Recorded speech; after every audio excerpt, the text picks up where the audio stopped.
This week on JTV, we've got a very special project that involves fire. An alternative to a traditional wreath. I saw this design created by a friend of mine, John Haynes, literally decades ago. And the trick and technique is still timeless today. This project will allow you to be creative with wreath forms and bend your fun flowers right around the edge of a table. So let's get started with today's project. To create our bent wreath, we'll be using the Never Wilt 15-inch Deluxe Snap Fit form. It's created with a black plastic back and also has artesia foam inside.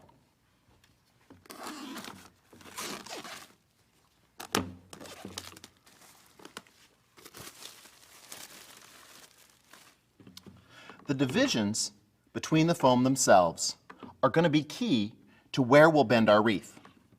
We know that these two divisions are exactly across from one another. It also has the patented drip tray on the bottom, so that'll be good to catch any of the extra moisture that we have. Our first step will be to cut the side of the tray itself. You can see that the tray that falls along the back has a reinforced strip that runs all the way around the frame itself. It also has a little lip on the side of the bottom of the tray that holds the foam securely. We're going to take our nippers and just cut through the side only. So notice we're cutting just through the side of the container. We're not cutting through the back at all. We'll do the exact same thing on the other side. Just snipping through the sides of the container. Now we need to bend the wreath, which brings us to our trick of the week. Fire. I've taken a couple of candles and placed them into artesia floral foam blocks.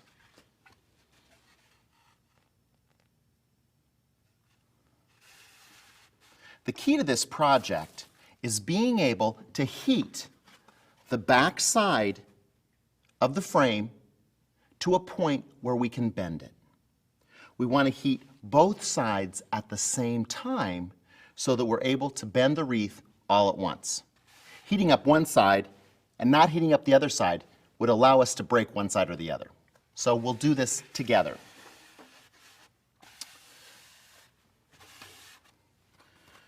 We needed to position these accordingly so that the flame is in the exact same spot on both sides, so that as we pass the frame itself through the fire, we're heating it at the same time on both sides. This is where it takes a little bit of patience. That's a good, stable, sturdy piece of plastic. And we want to make sure that we have it heated properly and that we've applied enough heat so that it's pliable and bendable.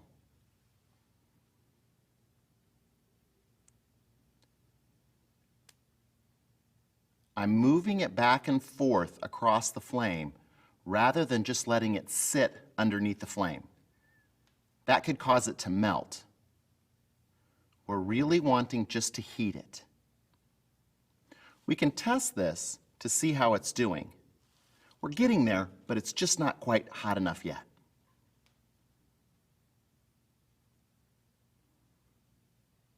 We never want to force it to bend.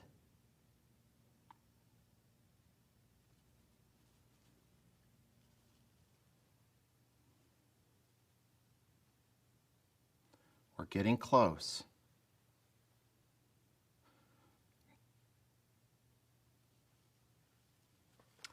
Now we're able to take our wreath form, set it on the edge of the table, and bend that side down. I want to hold on to it now and support it until it cools down and hardens off. This is an important process. I know we like to do things really fast, but this is an important time for us to take our time and have patience with our project.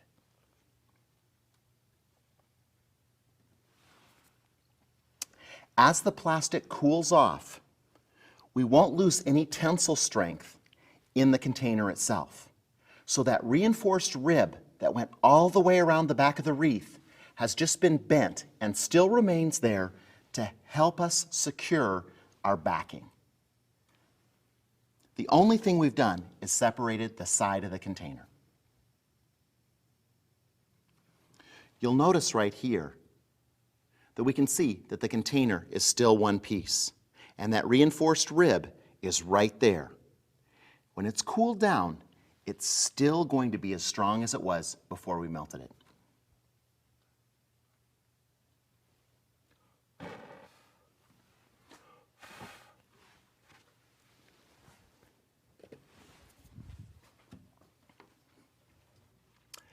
After we've allowed this to cool off, it becomes very stable again. So it's time for us to apply our tape. We're using the 1/4 inch anchor tape. Even though our snap fit form has the patented locking snap fit brackets that hold the artesia in place, I want to use this to help the artesia in support. Grabbing this and wrapping it around the artesia will allow it to act as chicken wire again, a support system over the top of the foam. So as we make our placements throughout this, it will help hold the foam together and make our wreath more stable. Remember, at JTV, we always concentrate on mechanics and allow you to be as successful as you possibly can with your floral projects.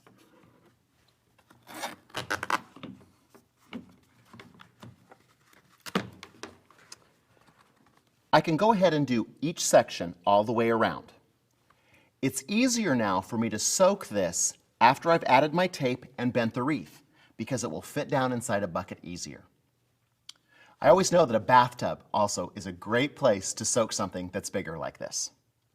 Let's grab a frame that I've taped and soaked completely.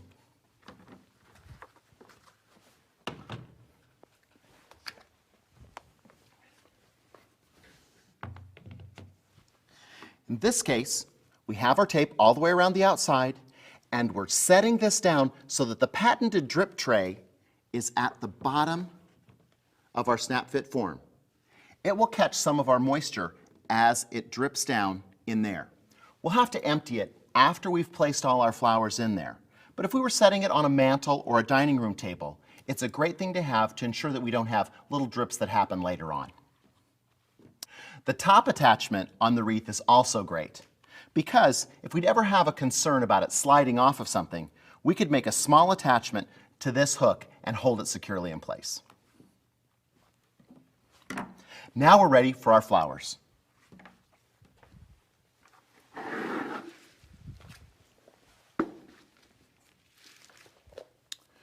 We'll use some liatris to create a taller portion at the top of our wreath form. There's several different ways for us to create a wreath form, and you can make this any color or any style that you'd like. I want to show you a couple different techniques with this wreath form so that you can make your decision when you're making your project.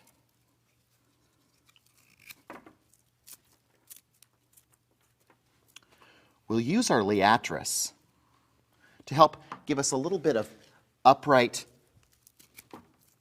linear form in the design.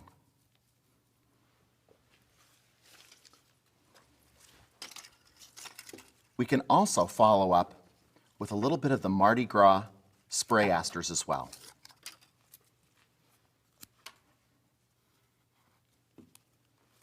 Helping reinforce that line,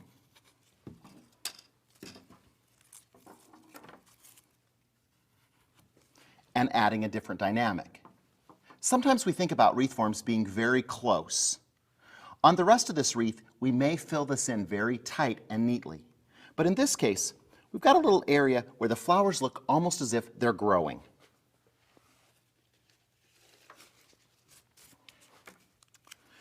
We'll use a few of the Florigene carnations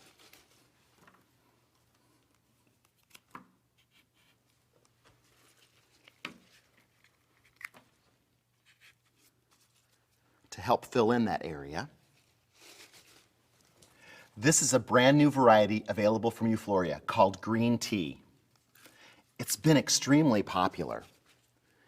Adding that bit of green and ivory tone in here will give a vibrance to our wreath because of all the dark purple product we're using as well.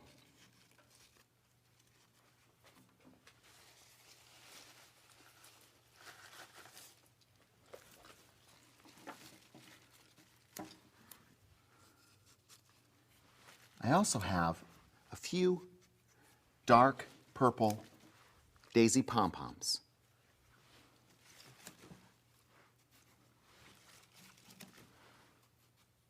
We use them as an accent. It's great because the yellow center also repeats the yellow center that we have in the spray asters. It also makes our green tea roses even more vibrant.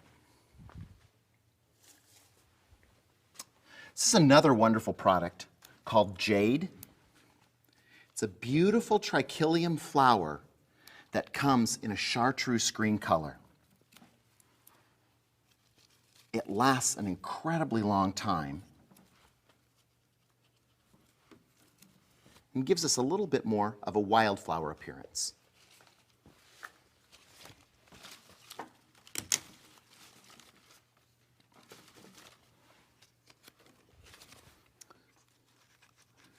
Also use some beautiful Salome leaves to help give it a little bit more of a tropical feel.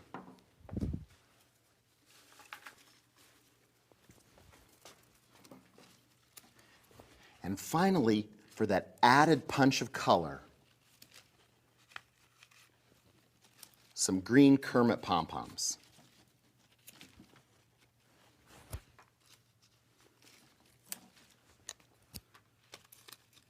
Notice how that chartreuse green makes all those other colors bubble up. At this point, I'm going to go ahead and fill in the rest of the wreath form so that we can get an idea of what the whole project's going to look like.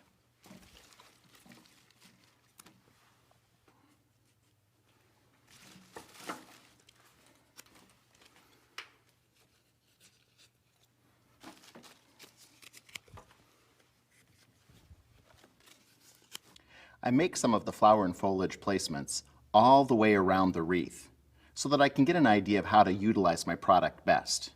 This way, I can place a few things on one side and on the other side as well, so I don't run out while I'm creating the whole wreath. I mix the different types of flowers together so that I have that same mixture that occurred in the first area all the way throughout the wreath. Flowers like the trachilium and spray asters allow me to fill in between the larger focal flowers like the carnations.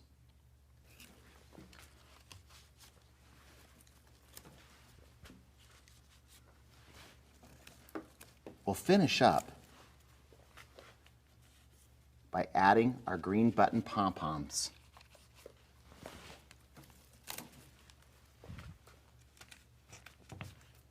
Just dot them throughout the wreath, looking for any places where I might have a little bit of the artesia foam still showing.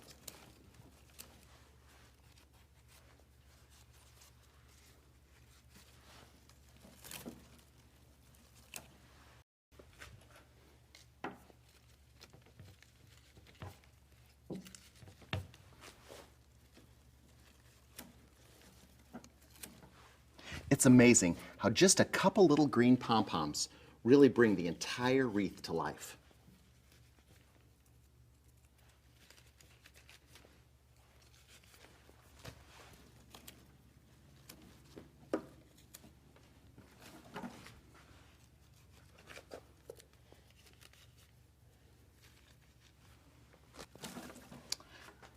There, I think we filled in pretty well. Our last step will be to add a little bit of ribbon.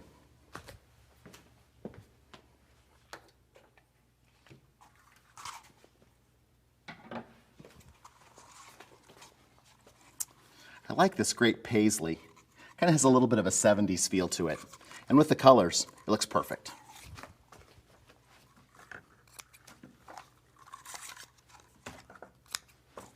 We'll use a couple pieces of that. And maybe 1 or 2 pieces of just a straight sheer.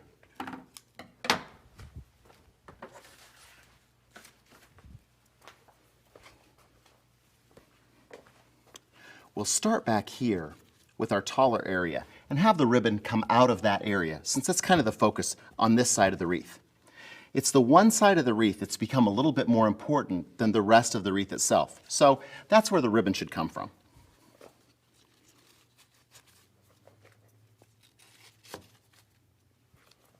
Again, taking my color stick and pushing that directly into the floral foam. It allows my ribbon to become part of the design and not be a floral accent with a big bow.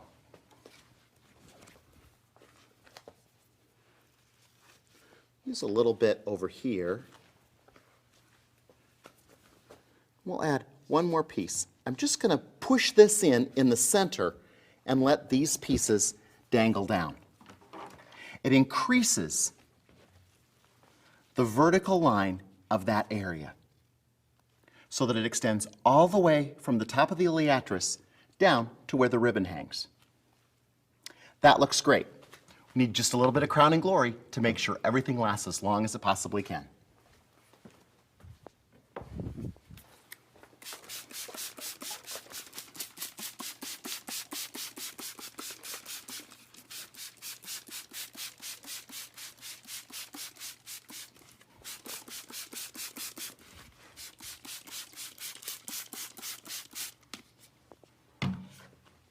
There we go. Our bent wreath is complete. Whoever thought we could take an innovative idea and bend our wreath form to create something that you can use at your next part of your special event? With tricks you learn here at JTV, your imagination is the only limit. This week, our special thanks go out to the Never Wilt Corporation for creating a wreath that allows us to bend our creativity and shape something innovative and fun. This week, I'll be at the Wealthy Street Theater in Grand Rapids, Michigan for the Thriller Chiller Film Festival. I can't wait to see you there. Until next week, keep having fun with flowers.